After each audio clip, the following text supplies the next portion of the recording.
ಈಗ ಮೊಳಕೆ ಹುರುಳಿಕಾಳು ಮಸಾಲೆ ಸಾಂಬಾರು ಮಾಡೋದು ಹೇಗೆ ಅಂತ ನೋಡ್ಕೊಂಬರೋಣ. ಒಂದು ಪಾವು ಅಷ್ಟು ಮೊಳಕೆ ಕಟ್ಟಿದ ಹುರುಳಿಕಾಳು, ಒಂದು ಆಲೂಗಡ್ಡೆ, ಒಂದು 6 ಬದನೆಕಾಯಿ, ಉಪ್ಪು ರುಚಿಗೆ ತಕ್ಕಷ್ಟು, ಹಸಿ ಕಾಯಿ ತುರಿ 1 ಬಟ್ಲು, ಟೊಮೆಟೊ 2, ಈರುಳ್ಳಿ 2 ತೊಗೊಂಡಿದ್ದೀನಿ. ಇದು ಒಗ್ಗರಣೆಗೆ ಸ್ವಲ್ಪ ಹಾಕ್ಕೊತೀನಿ, ರುಬ್ಬೋದಕ್ಕೆ ಸ್ವಲ್ಪ ಹಾಕ್ಕೊತೀನಿ. ಒಂದು 2.5 ಸ್ಪೂನಷ್ಟು ಅಚ್ಕಾರದ ಪುಡಿ, ಒಂದು 2.5 ಸ್ಪೂನಷ್ಟು ಧನಿಯಾ ಪುಡಿ, ಕೊತ್ತಂಬರಿ ಸೊಪ್ಪು ಸ್ವಲ್ಪ, 1 ಗಡ್ಡೆ ಬೆಳ್ಳುಳ್ಳಿ, 1 ಇಂಚಷ್ಟು ಶುಂಠಿ, ಎಣ್ಣೆ ಒಗ್ಗರಣೆಗೆ, ಕರಿಬೇವು ಒಂದು ಸ್ವಲ್ಪ, ಚಕ್ಕೆ, ಏಲಕ್ಕಿ 2, 3 ಲವಂಗ ತೊಗೊಂಡಿದ್ದೀನಿ. ಬನ್ನಿ ಈಗ ಮಾಡೋದು ಹೇಗೆ ಅಂತ ನೋಡೋಣ. ಈಗ ರುಬ್ಬೋದಕ್ಕೆ ಮಿಕ್ಸಿ ಜಾರ್ಗೆ ಹಾಕ್ಕೊಳ್ಳೋಣ.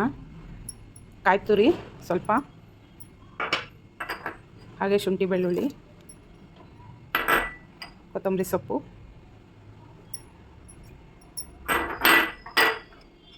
ಚಕ್ಕೆ ಲವಂಗ ಏಲಕ್ಕಿ, ಈರುಳ್ಳಿ ರುಬ್ಬೋದಕ್ಕೆ ಸ್ವಲ್ಪ ಹಾಕ್ಕೊತೀವಿ, ಅರ್ಧ ಒಗ್ಗರಣೆಗೆ ಇಟ್ಕೊಂಡಿದ್ದೀನಿ ಸ್ವಲ್ಪ ಅದರಲ್ಲೇ. ಟೊಮೊಟೊನೂ ಅಷ್ಟೇ ಅರ್ಧ ರುಬ್ಬೋದಕ್ಕೆ ಹಾಕ್ಕೊತೀನಿ, ಅರ್ಧ ಒಗ್ಗರಣೆಗೆ ಹಾಕ್ಕೊತೀನಿ ಸ್ವಲ್ಪ. ಹಾಗೆ ಧನಿಯಾ ಪೌಡ್ರು ಸ್ವಲ್ಪ, 2.5 ಸ್ಪೂನಷ್ಟು ಖಾರದ ಪುಡಿ ಹಾಕ್ಕೊಂಡಿದ್ದೀನಿ. ಇಷ್ಟನ್ನು ರುಬ್ಕೊಳ್ಳೋಣ. ಈಗ ನೋಡಿ, ಈಗ ಹುರುಳಿಕಾಳನ್ನು ಕಲ್ಲಿರುತ್ತೆ ಸ್ವಲ್ಪ ಈ ಥರ ಜಾಲಿಸ್ಬಿಟ್ಟು ಹಾಕ್ಕೋಬೇಕು ನಾವು. ಜಾಲಿಸ್ಬಿಟ್ಟು ತೊಗೊಂಡ್ಬಿಟ್ಟು ಆಮೇಲೆ ಸಾರಿಗೆ ಒಗ್ಗರಣೆಗೆ ಯೂಸ್ ಮಾಡ್ಕೊಬೇಕು. ಕೆಳಗಡೆ ಕಲ್ಲು ಬರುತ್ತೆ ಇದ್ದರೆ ನೋಡಿ. ಈಗ ಜಾಲಿಸಿದ್ದೆಲ್ಲ ಆಗಿದೆ. ಈ ಥರ ಕಲ್ಲು ಜಾಲಿಸೋದ್ರಿಂದ ಕೆಳಗಡೆ ಕಲ್ಲಿದ್ದರೆ ನಿಂತ್ಕೊಳ್ಳುತ್ತೆ ನೋಡಿ. ಈಗ ಮಸಾಲೆನ ಈ ಥರ ನುಣ್ಣಗೆ ರುಬ್ಕೋಬೇಕು. ಗ್ಯಾಸ್ ಆನ್ ಮಾಡ್ಕೊಂಡಿದ್ದೀನಿ, ಕುಕ್ಕರ್ ಇಟ್ಕೊತಾ ಇದ್ದೀನಿ. ಒಗ್ಗರಣೆಗೆ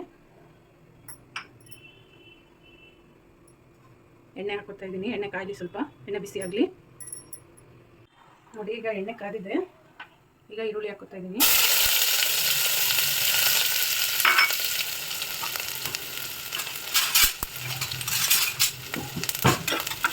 ಈರುಳ್ಳಿ ಹಾಕ್ಕೊತಾ ಇದ್ದೀನಿ, ಹಾಗೆ ಕರಿಬೇವು ಕೂಡ ಹಾಕ್ಕೊತಾ ಇದ್ದೀನಿ.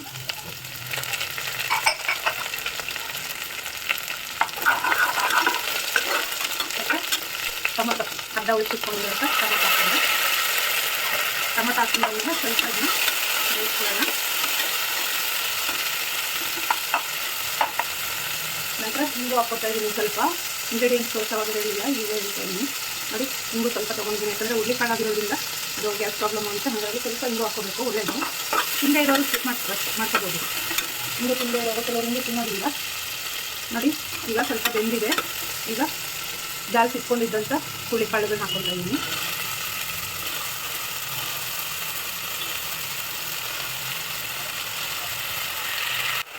ನೋಡಿ, ಈಗ ಆಲೂಗಡ್ಡೆ ಒಂದು ಕಟ್ ಮಾಡ್ಕೊಂಡಿರುವಂಥ ಆಲೂಗಡ್ಡೆ ಹಾಕ್ಕೊತಾ ಇದ್ದೀನಿ ಒಗ್ಗರಣೆಗೆ.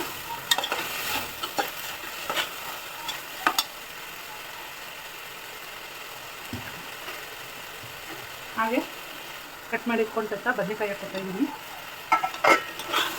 ಎಲ್ಲವನ್ನು ಒಗ್ಗರಣೆಯಲ್ಲಿ ಚೆನ್ನಾಗಿ ಮಿಕ್ಸ್ ಮಾಡ್ಕೊಳ್ಳೋಣ.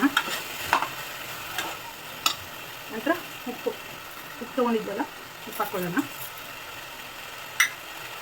ಉಪ್ಪು ಹಾಕೊಂಡ್ಮೇಲೆ ಚೆನ್ನಾಗಿ ಕಲಿಸ್ಬೇಕು. ಈಗ ರುಬ್ಬಿಟ್ಕೊಂಡಂಥ ಮಸಾಲೆನ ಹಾಕ್ಕೊಳ್ಳೋಣ.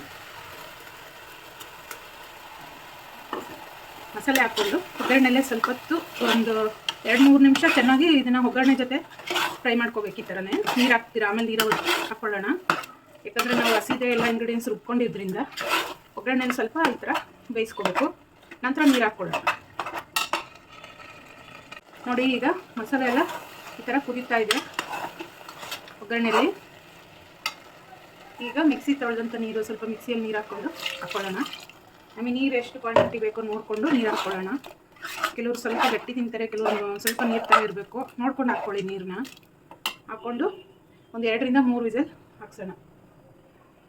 ಈಗ ನೀರು ಹಾಕ್ಕೊಂಡಿದ್ದೀವಿ. ಕುಕ್ಕರ್ ಲಿಡ್ ಮುಚ್ಚಿ ಒಂದು 2-3 ವಿಸಲ್ ಹಾಕ್ಸ್ಕೊಳ್ಳೋಣ.